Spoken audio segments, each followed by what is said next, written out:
ایک بہت بڑا نام ہے امام ابو مالک کا.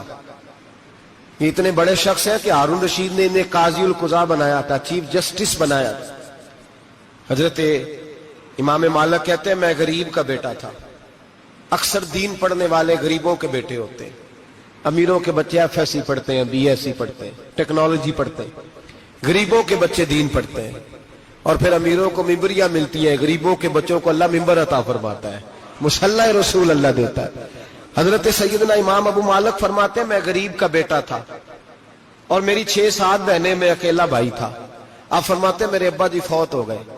میری امی پکڑ کے مجھے ایک دھوبی کی دکان پہ لے گئی, کہنے لگی اسے کپڑے دھونے کا طریقہ بتا دے, سلیقہ سمجھا دے, یہ بھی ایک چھوٹی سی لانڈری کی دکان کھول لے گا, میری بیٹیوں کا پیٹ پالے گا. دھوبی کہنے لگا ٹھیک ہے, میں 2-3 درہم بھی دوں گا مہینے کے, اور جب کام سیکھ جائے گا تو تنخواہ بڑھ جائے گی. امام ابو مالک رحمت اللہ علیہ فرماتے ہیں میں بہنوں کے لیے روزی کمانے نکلا, میں بیوہ ماں کے سر پہ بوجھ اتارنے کے لیے نکلا, میں غربت کے عالم میں نکلا. رستے میں امام اعظم کا مدرسہ تھا.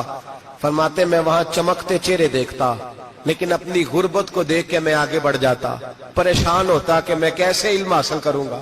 آپ فرماتے امام صاحب مجھے اکثر دیکھتے. ایک دن امام اعظم باہر نکلے, مجھے کھڑے ہوئے دیکھا تو قریب بلایا, سینے سے لگایا, ماتھا چوما. کیا نام ہے؟ میں نے کہا ابو مالک میرا نام ہے. کہا تمہیں پڑھنے کا شوق ہے؟ کہا بڑا شوق ہے. کہنے لگے چل آ جا پڑھا کر, آ جا مدرسے میں پڑھا کر. کہتے میں سارا دن وہاں پڑھتا, گھر سے کام کرنے آتا, سارا دن امام اعظم کے پاس پڑھتا رہتا. مہینہ آیا تو میری اماں کہنے لگی تنخواہ لاؤ. میں نے کہا امی جی تنخواہ تو وہ دے گا جو ڈیوٹی پہ جاتا ہو, میں تو پڑھنے جاتا ہوں. کہتے اماں گھر سے نکلی اور بڑے غصے کے ساتھ نکلی, کہنے لگی مولوی نے میرا بچہ خراب کر دیا, میرا بچہ خراب کر دیا. میں کام پہ بھیجتی تھی, اس نے کس چکر میں ڈال دیا, مسلوں سے بھی کبھی پیٹ بھرا ہے, کام بھی تو کرنے چاہیے نا.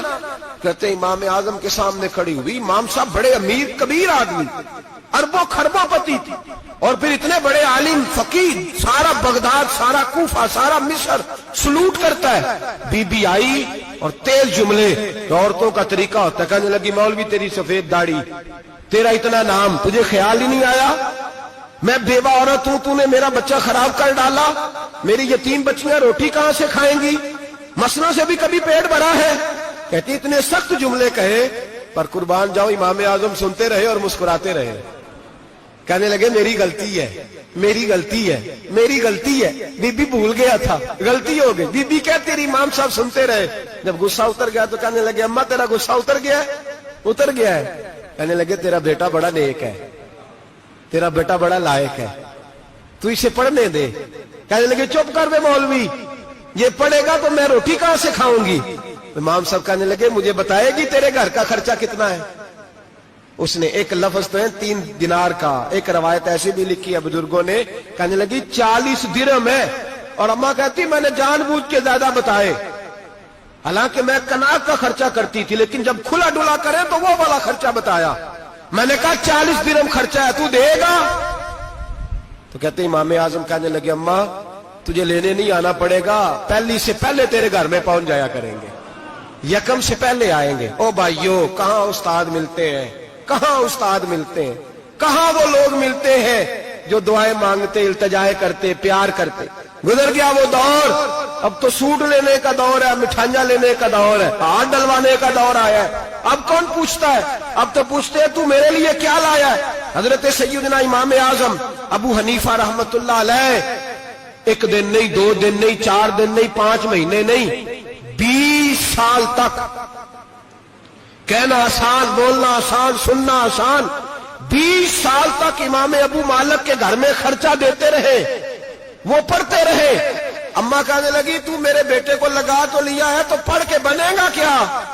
حضرت امام اعظم فرمانے لگے بادشاہوں کے تخت پر بیٹھ کر بادشاہوں کے ساتھ کھانے کھایا کرے گا, ان کے ساتھ بیٹھ کے حلوہ کھائے گا, وقت آئے گا تو دیکھے گی.